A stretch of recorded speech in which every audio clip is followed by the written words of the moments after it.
Hello नमस्कार दोस्तों, कैसे हैं आप सभी। एक बार फिर से आप सभी का स्वागत है आपके अपने यूट्यूब चैनल प्रॉफिट स्टडी में। तो आज की इस वीडियो में हम ना ही कोई कट ऑफ के बारे में डिस्कस करने वाले हैं, ना ही कोई मेरिट लिस्ट, ना ही कोई ज्वाइनिंग के रिगार्डिंग और ना ही कोई नया रेलवे का अप्रेंटिसशिप के बारे में बात करने वाले हैं। आज का जो वीडियो है सभी कैंडिडेट के लिए और खासकर उन सभी कैंडिडेट के लिए तो बहुत ही इंपॉर्टेंट है जिनका रेलवे में सिलेक्शन अप्रेंटिसशिप के तौर पे नहीं हो पा रहा। तो इसीलिए मैं वीडियो के शुरुआत में इस सभी कैंडिडेट से रिक्वेस्ट करता हूं कि वीडियो को एंड तक जरूर देखिएगा, तो ही आपका जो मकसद है इस वीडियो पे आने का वो आपका सफल हो पाएगा। क्योंकि प्रॉपर इंफॉर्मेशन आज तक आपने कहीं से और नहीं लिया होगा और ना ही किसी ने आपको अभी तक कोई प्रॉपर इसके रिगार्डिंग इंफॉर्मेशन दिया होगा कि जिसका रेलवे से अप्रेंटिसशिप में सिलेक्शन नहीं हो पा रहा उन्हें क्या करना चाहिए। बहुत सारे ऐसे कैंडिडेट हैं जिनको आप देखिएगा कि यहाँ पे 2 साल 3 साल से कंटिन्यू ट्राई कर रहे, फिर भी उनका रेलवे से अप्रेंटिसशिप में सिलेक्शन नहीं हो पा रहा। यहाँ तक कि बहुत सारे कैंडिडेट का एज भी पार हो गया है, क्योंकि आप सभी जानते हैं कि अगर आप जनरल कैटेगरी से बिलोंग करते हैं तो इसमें आपको 15 से लेकर 24 जो है एज क्राइटेरिया वो देखने को मिलता है। हालांकि बहुत सारे कैंडिडेट जो 24 भी क्रॉस हो गया फिर भी उनका रेलवे से अप्रेंटिसशिप में सिलेक्शन नहीं हो पाया। तो आज की इस वीडियो में हम इसी टॉपिक के ऊपर डिस्कस करने वाले हैं। और वो ऐसा कौन सा 2 काम है, अगर आपका रेलवे से अप्रेंटिसशिप में नहीं सिलेक्शन हो पा रहा तो सिर्फ आपके पास 2 ही ऑप्शन है, दोनों में से किसी एक ऑप्शन को आपको सेलेक्ट करना है और अपनी लाइफ में आगे बढ़ जाना है। तो चलिए करते हैं वीडियो की शुरुआत। उससे पहले जो लोग भी चैनल पर फर्स्ट टाइम आए सब्सक्राइब नहीं कर लीजिएगा, ताकि रेलवे से रिलेटेड हर तरह का इंफॉर्मेशन आप सभी को मिलती रहे। डिस्क्रिप्शन में आपको व्हाट्सएप ग्रुप का लिंक मिलेगा, जरूर से ज्वाइन कर लीजिएगा। छोटे मोटे अपडेट आपको देखने को मिलते रहते हैं। तो चलिए करते हैं वीडियो की शुरुआत।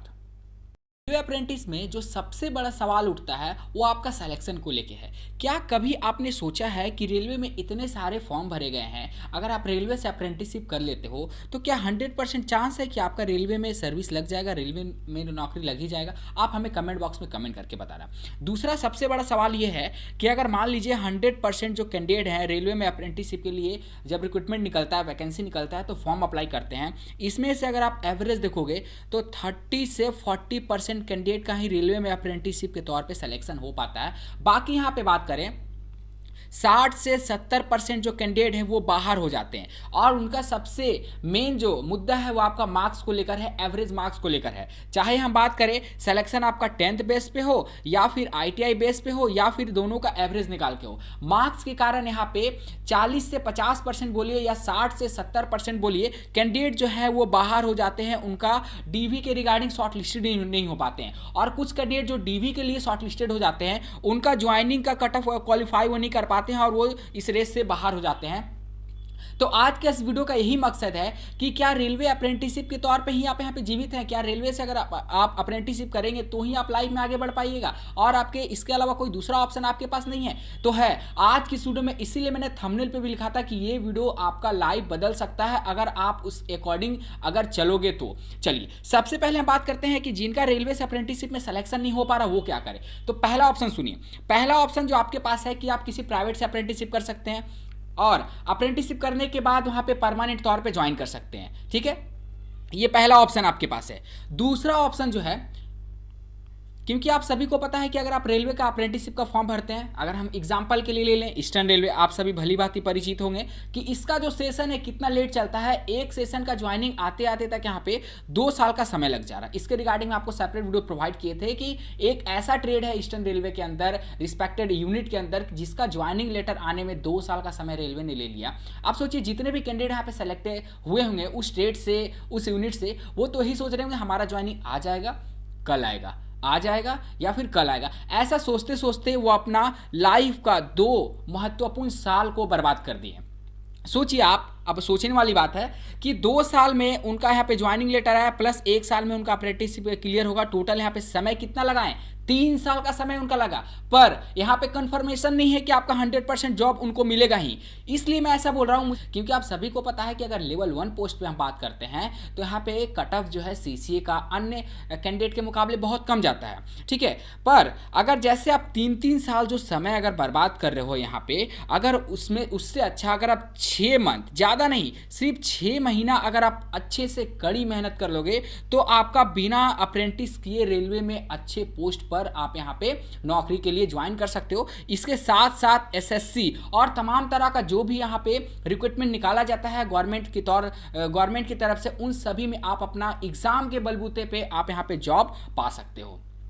सबसे बड़ा बात है कि जिनका 10th में और आईटीआई में अच्छा परसेंटेज है, ओवरऑल बात करेंगे 80 से ज़्यादा है, ठीक है, उन सभी के लिए तो कोई बात नहीं है, वो तो आराम से रेलवे में अप्रेंटिसशिप के तौर पे उनका सिलेक्शन हो जाएगा। पर जिसका सिलेक्शन नहीं हो पाएगा वो ऐसा मत सोचिए कि रेलवे से अप्रेंटिसशिप करेंगे तो ही मेरा आगे जाके जो जिंदगी हो चलने वाला है, ऐसा नहीं है। बिना रेलवे से अप्रेंटिसशिप किए भी रेलवे का आप अच्छा खासा जो पोस्ट है उस पर यहाँ पे नौकरी पा सकते हो। देखिए, आपको कुछ नहीं करना है, कोई बात नहीं सिलेक्शन हो रहा मत होए, कोई बात नहीं। आपको क्या करना है कि अभी रिसेंटली में आप सभी जितने भी कैंडिडेट 10th और आईटीआई पास हैं, ठीक है, 90 to 95% यहाँ पे candidate 10th plus ITI pass होंगे।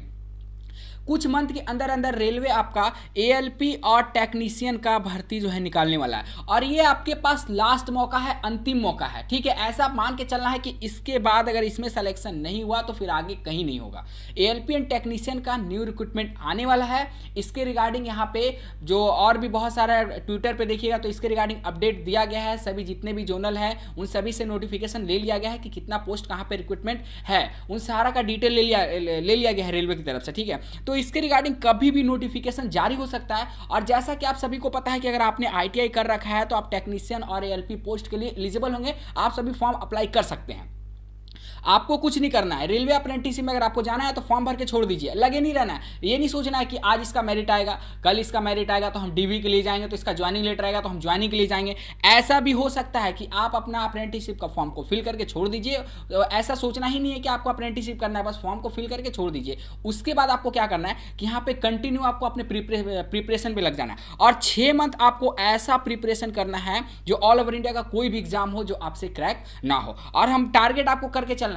देखिए, पढ़ना उतना ही है जितना एग्जाम में आ सके, पूरा यहाँ पे आपको समुंदर में डुबकी नहीं लगाना। पढ़ना इतना ही है जितना आपको एग्जाम में पूछा जाए, जितना से आपका एग्जाम निकल सके, टारगेट करके आपको पढ़ना है। अगर आप एएलपी का एग्जाम दे रहे हैं तो सिर्फ आपको एएलपी को टारगेट करके पढ़ना है, ठीक है, क्योंकि आपके पास कोई भी और दूसरा ऑप्शन नहीं है। अगर आप पहले ऑप्शन के तरफ अगर जाओगे तो जाइए फिर प्राइवेट से अप्रेंटिसशिप करिए, वहाँ पे उसके बाद आपको 12,000 15,000 से आपका स्टाइपेंड शुरू होगा, उसके बाद धीरे धीरे करके आपका वहाँ पे परमानेंट होगा। तो वो आपका प्राइवेट सेक्टर का क्या है नहीं है वो आप भली भांति परिचित है उन सभी से, ठीक है। तो आपको 6 मंथ से लेकर यहाँ पे 1 साल का समय आपको अपना स्टडी में दीजिए, और ऐसा होगा कि जब रेलवे का आपका अप्रेंटिसशिप का ज्वाइनिंग लेटर आएगा तब तक रेलवे आपका यहाँ पे क्वालिफाई आप कर चुके होंगे। और सोचिए जब कितना अच्छा होगा कि आपका परमानेंट, जब आपका सरकारी नौकरी का जो ज्वाइनिंग लेटर आपके घर तक आएगा रेलवे अप्रेंटिसशिप से पहले, ठीक है। तो इन्हीं बातों को आज की इस वीडियो में हम डिस्कस करने के बारे में सोच रहे थे।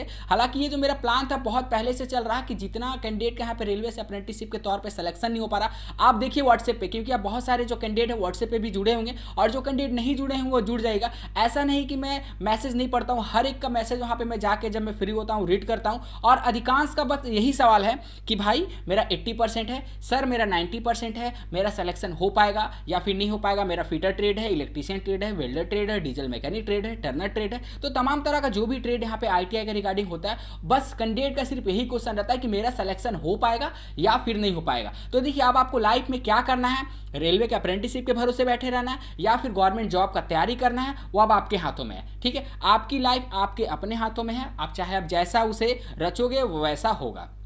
तो आई थिंक आज की इस वीडियो में हम लोगों ने बहुत सारा इन्फॉर्मेशन शेयर करने की कोशिश की। बाकी आपका क्या सोचना है हमें कमेंट बॉक्स में कमेंट करके बताइएगा। बाकी जिसका भी अभी ग्रुप डी, इन दोनों का प्रोसेस चल रहा है, क्योंकि एएलपीसी का बात करेंगे और आपका ग्रुप डी का बात करेंगे तो अप्रेंटिसशिप से पहले उन सभी को यहाँ पे ज्वाइनिंग देना है। एक दिन आपका भी आएगा जब यहाँ पे ग्रुप डी लेवल 1 पोस्ट या फिर एनटीपीसी या फिर रेलवे का जो भी विभाग की तरफ से नौकरियाँ रिलीज की जाती है, आपका भी एक दिन जरूर सिलेक्शन होगा। बस अपने जो कंटिन्यू जो प्रिपरेशन है उस पर कंटिन्यू बने रहिए, अप्रेंटिसशिप के चक्कर में नहीं रहना है। सिलेक्शन हो तो भी ठीक है, नहीं सिलेक्शन हो तो भी ठीक है। अगर आपको यकीन नहीं होगा तो आप साउथ ईस्ट सेंट्रल रेलवे के बहुत सारे ऐसे कैंडिडेट हैं जो डायरेक्टली मेरे टच में हैं, और बहुत सारे ऐसे कैंडिडेट जो बताते हैं कि यहाँ पे जब से उनका ज्वाइनिंग हुआ उनसे बैल की तरह काम लिया जाता है। सोचिए 7,500 आपको स्टाइपेंड दिया जाता है, जिसमें से 1,500 का कोई अता पता नहीं रहता है कि कब आएगा। यकीन नहीं है तो आपका अगर कोई होगा, कोई रिलेशन में होगा, कोई भाई बंधु होगा आपका, तो उनसे पता करने का कोशिश करिएगा। 7,500 में 1,500 का कोई ठिकाना नहीं है कि उनको कब मिलेगा नहीं मिलेगा।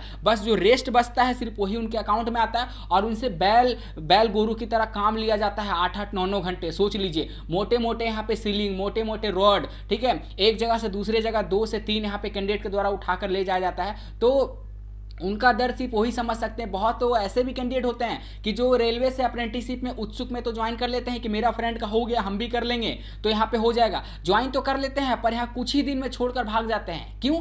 क्योंकि अगर उन सभी का ही कहना है कि जितना काम यहाँ पे हमसे लिया जा रहा है, अगर उतना मेहनत हम अपने स्टडी पे कर दें तो लेवल 1 क्या, हम लेवल 2, लेवल 3, यहाँ तक कि एलपी और टेक्नीशियन का जो भर्ती आता है, एनटीपीसी का जो भर्ती आता है, उसमें भी सिलेक्शन हम पा सकते हैं। तो ऐसा भी बहुत सारे कैंडिडेट का कहना है। बाकी जो भी आपका राय होगा हमें कमेंट बॉक्स में कमेंट करके जरूर बताइएगा। हालांकि आप देखोगे अगर डिटेल के साथ तो अब आपका CCA course complete act apprenticeship में और आपका जनरल वाले कैंडिडेट में जो लेवल 1 पोस्ट का इस बार का रिजल्ट आया, इस बार का जो कट ऑफ आया, आपको ज्यादा अंतर देखने को नहीं मिलेगा।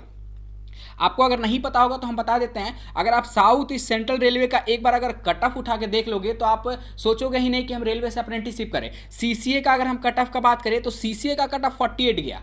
सोचिए, सीसीए का कट ऑफ 48 गया। और अगर जनरल का बात करेंगे तो जनरल में सोचिए 40 नंबर पे सिलेक्शन हो गया। कैटेगरी बोलिएगा तो कैटेगरी भी हम आपको बता देते हैं ईडब्ल्यूएस कैटेगरी के अंतर्गत कि सीसीए वालों का 48 नंबर पे सिलेक्शन हुआ और जनरल वाला का 40 नंबर पे सिलेक्शन हुआ। तो फिर क्या फायदा हुआ कैंडिडेट को रेलवे से अप्रेंटिसशिप करके? इसका जवाब आप हमें कमेंट बॉक्स में कमेंट करके बताइए। इसके ऊपर भी हम बहुत जल्द एक वीडियो लेके आएंगे कि फाइनली आप क्या आने वाले टाइम में अगर आप रेलवे से अप्रेंटिसशिप कर लेते हो तो क्या आने वाले टाइम में आपको यहाँ पे बेनिफिट देखने को मिलेगा या फिर नहीं देखने को मिलेगा।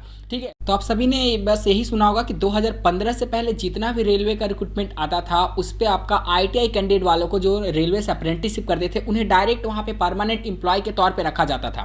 पर 2015 के बाद यहाँ पे जो नया नोटिफिकेशन आया, जो लेटेस्ट अपडेट किया गया, मॉडिफिकेशन किया गया रेलवे में, उसके अनुसार यहाँ पे 2015 के बाद जितने भी यहाँ पे अप्रेंटिसशिप वाले कैंडिडेट हैं उन सभी को यहाँ पे परमानेंट के तौर पर नहीं बल्कि यहाँ पे 20% का सिर्फ आपको कोटा प्रोवाइड किया जाता है। ऑल ओवर इंडिया से जितना भी ग्रुप डी बोलिए या फिर लेवल 1 बोलिए, उसमें आपको 20% का कोटा प्रोवाइड किया जाता है। ऑल ओवर अगर वीडियो से देखेंगे तो देखिए, मेरा कहने का मतलब यही है कि जिसका एज है, अभी जिसका एज बचा हुआ है, जो आपको बिलो 20 है, जो 20 साल से कम एज वाले हैं, वो सभी रेलवे से अप्रेंटिसशिप करिए, कोई दिक्कत नहीं है क्योंकि अभी आपके पास अच्छा खासा एज है। वो सारे लोग यहाँ पे ट्राई करिए कि अगर आप प्रिपरेशन के तौर पे अगर निकाल लीजिएगा तो आपके पास बहुत अच्छा होगा। क्योंकि आप किसी डिवीजन से अगर अप्लाई करिएगा और खासकर ईस्टर्न रेलवे से अगर आप अप्लाई कर देंगे तो आपका ज्वाइनिंग आते आते कम से कम 1.5 से 2 साल का समय आपका लग जाएगा। तो सोचिए 1.5 से 2 साल जब आप यहाँ पे अप्रेंटिसशिप के लिए दोगे, जिसमें आपका 1 साल आपको ट्रेनिंग चलेगा, तो टोटल यहाँ पे 3 साल का समय आपका जाएगा।